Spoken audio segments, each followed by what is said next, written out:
We're back at it again, and we're back. My favorite part, my favorite segment. I think they're all my favorites, but the thing that's near and dear to my heart is music. So my favorite segment is music is everything, but we're gonna do something a little different. We're gonna do poetry versus music versus song. Not even that we want to put them against one another. Just like talk about the inspiration of poetry that often turns into music, or it's one and the same. Yeah, well, more than likely, they're telling a story. Yeah, So for sure. whether that's mentally that, how I feel about it, or if I'm singing it in song, like, this no good. So, So we got the pulmonologist with us, and you can start, Emmanuel. dang, she said your whole government name.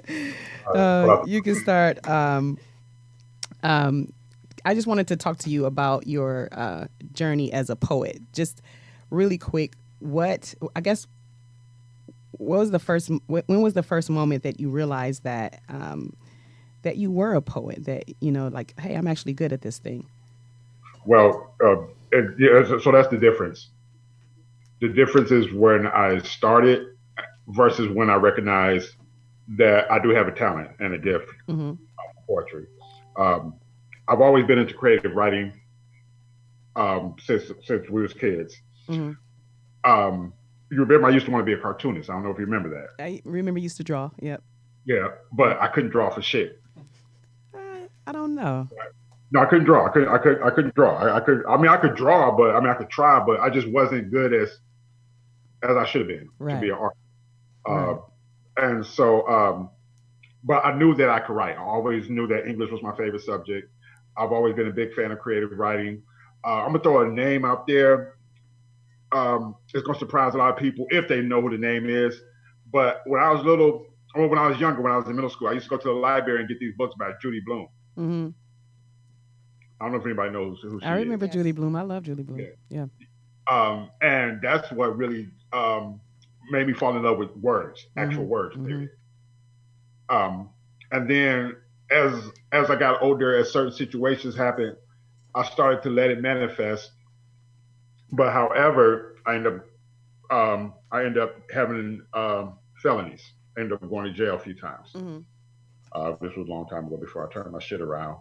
But I ended up going to jail, and the times that I was in jail, my pen would manifest so much. Mm-hmm. Mm-hmm.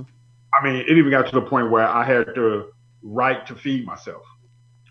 You know what I'm saying? Like people going to the store getting commissary and all that stuff. And I didn't know, nobody was putting money in my books or nothing. So I had to write people's family poetry, whether it be their girl, a parent, step parent, or whatever the case may be. And that's when I really think I discovered that poetry set me aside from from a lot of people that's into poetry or write. Mm-hmm. And so that's when I kind of recognized the talent. Like I got something here. Right. Now the thing about it though is again going back. So is if you're asking me when I first discovered I was a poet, I would probably say at a young age. Right. But my passion for it just developed over certain situations as I Right. got older in my life. Right. Yeah, I can understand that. Uh, well, can you do me a favor? Yeah. Can you spit a piece? Oh, no doubt, no doubt. So I'm gonna spit this piece that I dedicate to the late and great Tupac Machiavelli. This piece is called "Me and My Girlfriend." Look for me, locked in this world of sin. I got my queen, but this girlfriend has been my little thing through thick and thin. Our trend is a whirlwind of ups and downs, highs and lows. My scribing goes deep when it cuts, and don't trust that you can adjust. When I got my girlfriend, we lyrically put holes in niggas' guts. Closed casket for your writing pad, as it will leave your loved ones in disgust. Me and my girlfriend got beef with any nigga's pen who drive them to try to out ink me. Dyslexic in your scribe, so don't try to outthink me. They linked me and my girlfriend to the likes of Bonnie and Clyde. Like natural born killers in our paths die, leaving more bodies than zombies dancing in Thriller. So when you see us about to rise, step your bitch ass to the side, me and my girlfriend. Her ink bleeds dark as night. She leaks on your notebook so you can look forward to a dark ass night. Fuck. You must have thought your canvas shine bright. Check your mic for a spike in its levels of dopamine. My girlfriend's Dramamine will drip on your pages and light that shit up like gasoline, me and my girlfriend.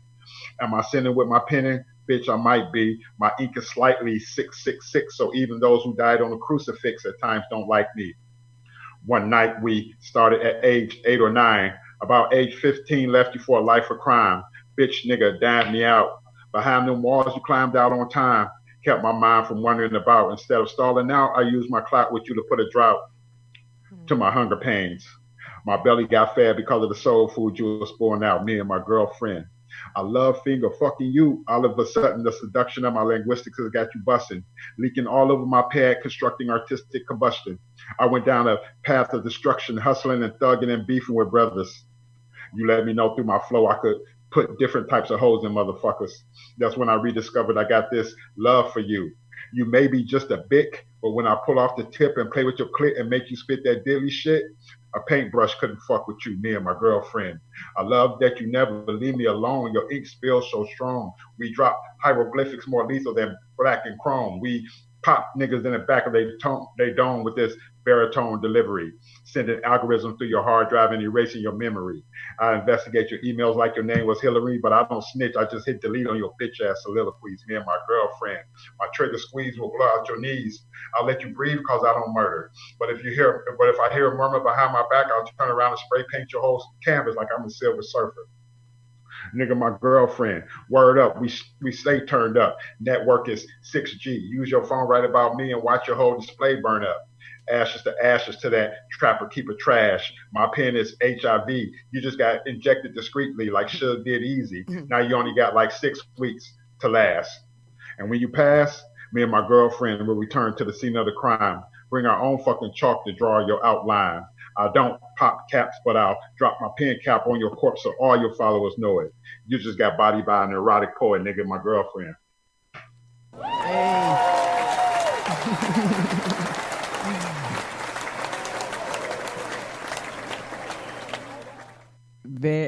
Hey, I know I'm supposed to snap the fingers, but they're not as loud as the hand claps that I wanted to give you. Wonderful. It's really inspirational. I think you do spoken word, but it's to me very reminiscent of hip hop, and I believe that that's how it turns into song. Right. So when I think of the way you spit, and I think about the content of your poem, it puts me in the mind of one of my favorite artists, hip hop artists, and I'm just gonna play a song that just to express how I feel when it comes to song and poetry.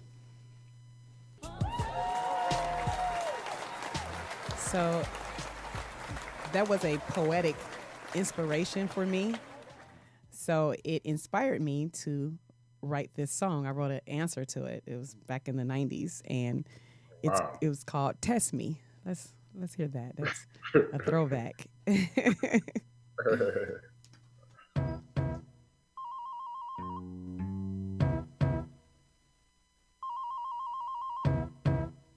Hello. All right, I'll see you when you get here. Well, I'm you and you by candlelight,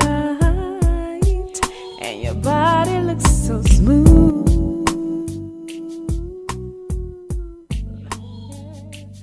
And you say that tonight's the night. Tonight's the night. For giving in to you, baby. Oh. You got me tripping off the things you say. Trying to get me in the mood, yeah. And now that we come this far, what's a girl to do? I don't know know you wanna test me. I know you wanna test me. Wanna test just to see how strong my love can be. I know you wanna test me. You've been waiting for a long time. You wanna test me. And my love don't come back easily. No, I know you wanna test me. Well, slow down, don't rush me, boy. Let my love bring you joy. I like to take my time. And I see it in your eyes right now. I know what you be wanting, yeah. And tonight it is your night. Your love I'll be controlling.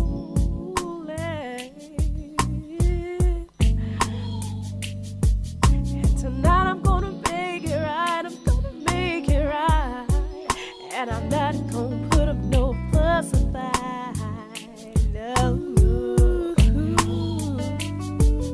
And I know you wanna test me. I know you wanna test me. You wanna test just to see how strong my love can be. See how strong your love can be.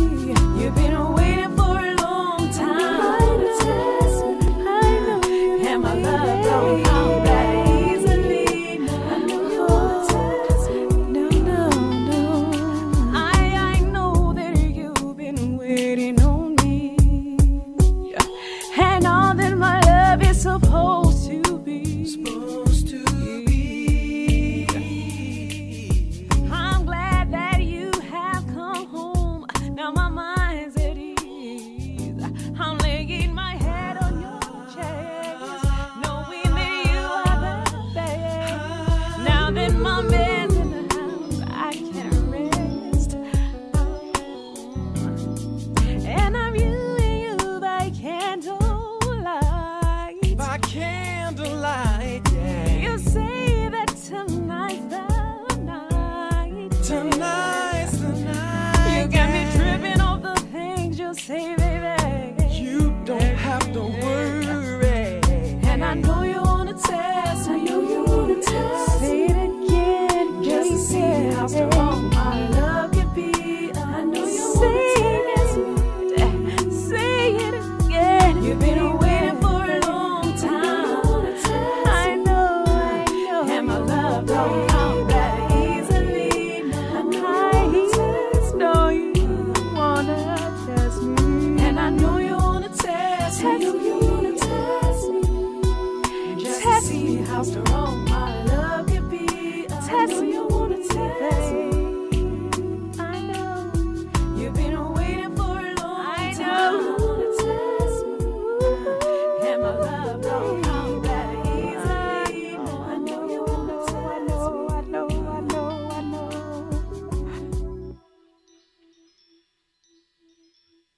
I know. Hey, I know. Yeah. Man, I used to be cruising. You hear my little Tupac references in there. You know, I took some of the lines and put it in there. Somebody from the internet asked you a question, Aziz. Okay. They said, what do you think the godfathers and godsons of spoken word would have to say about today's hip hop? Godfathers like the Last Poets, and godsons, and like Sugar Hill Gang. Okay, so that's a very good question. Thank you for the question. Yep. It depends on what you look at as today's hip hop. I don't hear hip hop in every song that I hear. I hear R&B with a little bit of pop nowadays. Right. You know, so I really don't have a large selection as we have from back in the day to have a really suggestion on it, because everybody's going straight for the what's going to sell. Mm-hmm. Right. You know, what's going to get them pub. So it's really hard to gauge that. So I don't think they would have, if they're raw hip hop heads, like the Godfathers of spoken word is, then they would feel the same way because there's just not a lot of real hip hop out there. Um, there's a gimmick, a nice beat, Mm-hmm. and then it's talking about Ciroc and some jury, and that's pretty much what you got. Right. But if you're talking about people spitting that knowledge, that heat, that substance, that stuff of like real substance situations that we can all relate to on the same accord, you just don't find a lot of that. So I couldn't imagine that today that the godfathers of poetry or the founders of it would have a real high opinion of it. Okay. All right. I have a question. Go ahead. So where do you think, or what do you think we need to kind of get back to real poetry or real life, basically? Everybody have to find their own pen within themselves, Okay. not what they think people want to hear them say, not what's popular, because that is the one thing that can separate a poet's career aside from a musician's career. Because if a musician is not conforming to what's popular now or what sells immediately now, chances are they'll have a little bit of a struggle launching their career. The one thing about being a poet or a spoken word artist is your originality is what makes you great. Your staying true to yourself is what makes you great. Yeah.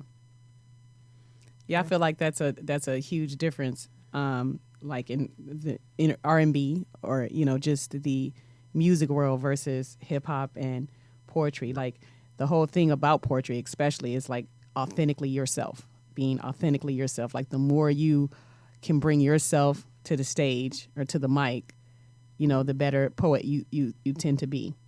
Right, because there's no pressure to conform. Right. So, and like me, when I take my poetry to a stage, I dare a motherfucker to, like, hey, that's not this or that's not the, no, I dare somebody. Not that I'm arrogant about my poetry, but the one thing about it is, well, I am arrogant about it, but the one thing about it is that I know it's true to who I am. And it's true for my experiences in life. Right. It's hard as artists to be themselves, and not saying that we want to be someone else. It's just that we're always judged on what someone else did and how well we can imitate what someone else did. So like the first time you hear someone sing, they're like, "Oh, sing a song." They don't want to hear your original. They don't want to hear a little song you made up when you were 5. And a little girl singing a song. They want to see how well you can sing someone else's song. They want to see how well you can make your voice sound like Beyonce when you sing it, and that's how they judge you off singing. And then the rec execs, the big industry itself, they continue to perpetuate that because it's a competition for them, and they know that if they keep us competing against one another, they're going to continue to make money. And so they try to make us cookie cutter. Some would say Mariah Carey was the answer to Whitney Houston. And they needed someone that label needed to compete with Epic Records with Clive Davis. So there was, Mariah Carey. I'm not saying that's true, but some would say, that was, that was just a good example of the competitiveness that goes on and that is perpetuated in the entertainment industry. And even Brandy and Monica, it sells. Even the beef, the fake beefs that go on in the industry. And some of them could have started from something very little that could have been squashed behind closed doors. Absolutely. But once, not just the media gets a hold to it, but once the executives gets a hold to it and, spin it into a major story, then, you're selling records. And then even some of the artists, even will do it themselves just to, to get that notoriety or to sell records. So it's really a thing when it comes to originality in the music industry, because everyone wants to hear something familiar. So even myself, when I'm performing, I love doing my original music, and I always do. I don't perform without doing so. However, I know I have to throw some covers in there for the people that don't know me, for the people that want to hear something familiar, for the the people that are not my following, the people that are just getting introduced to me.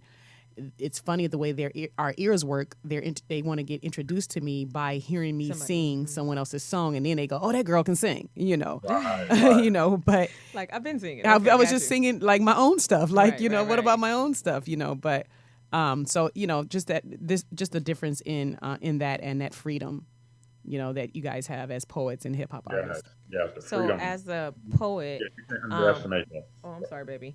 But as a poet, you feel that you can't be more original, or your originality is kind of sacrificed because people want to hear something familiar.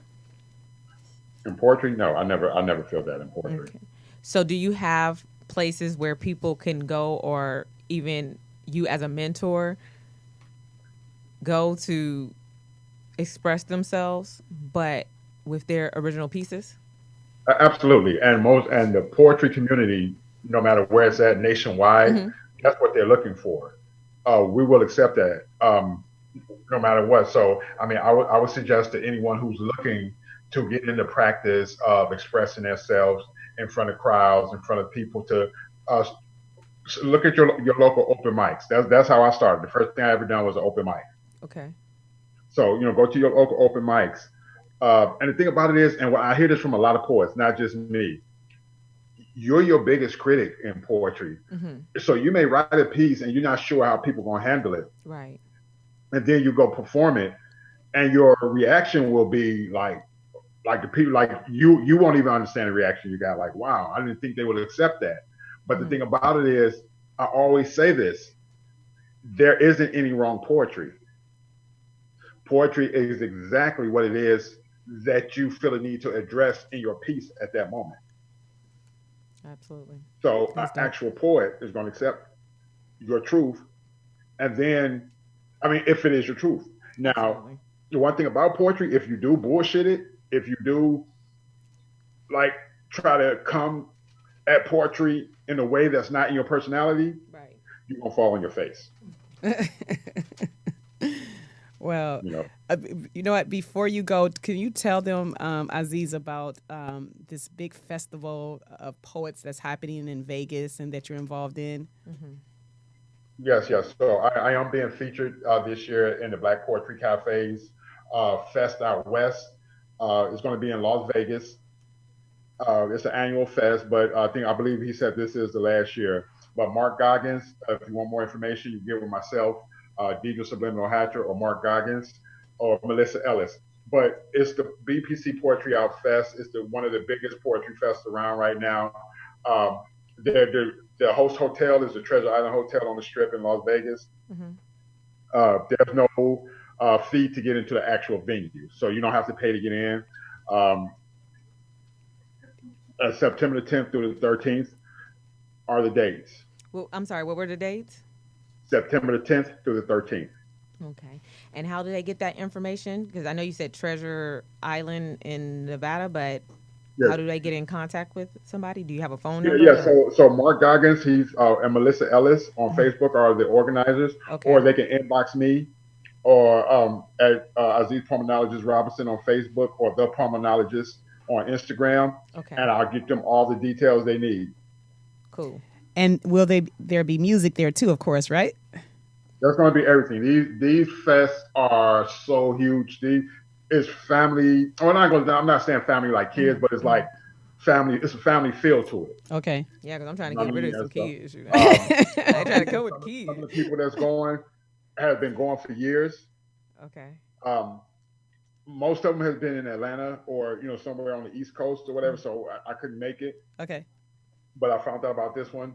Found out that I was being featured at it. I'm just so excited about this. I'm very excited about this. That's And, beautiful. I mean, if you haven't booked yet, go ahead and start booking. Hit up Treasure Island Hotel right there on the Strip in Vegas. Let them know that you're with the Black Poetry Cafe Fest group, and you'll get a discount. Okay. All right. Well, before we wrap it up, I want to hear from another poet. I think we have another poet on the line that wants to add her input into it. We have Subliminal on the line, and I want to hear from her before we go. You know, you just because you're my sister, I'm gonna do this because I love you. Oh. Well, I played two songs, so it's only right that we hear two pieces on the poetry side of the house.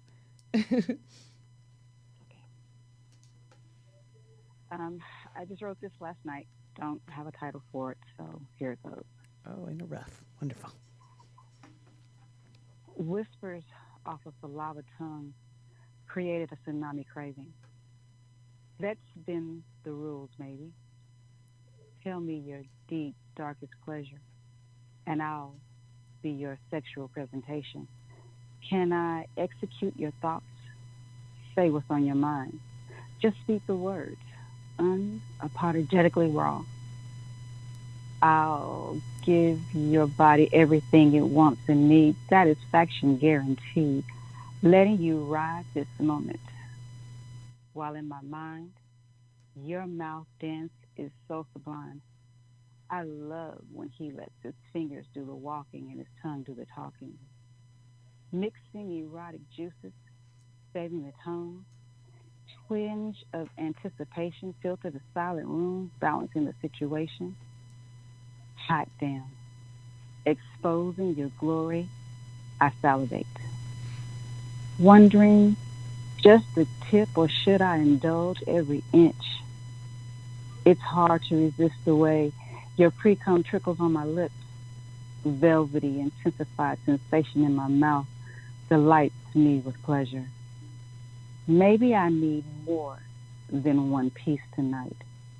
Enjoying every morsel, I lick my lips and fingertips. It's just right.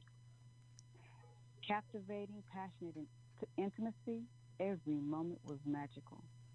Truth be told, dominating unbridled passion, it was like Love Potion #9.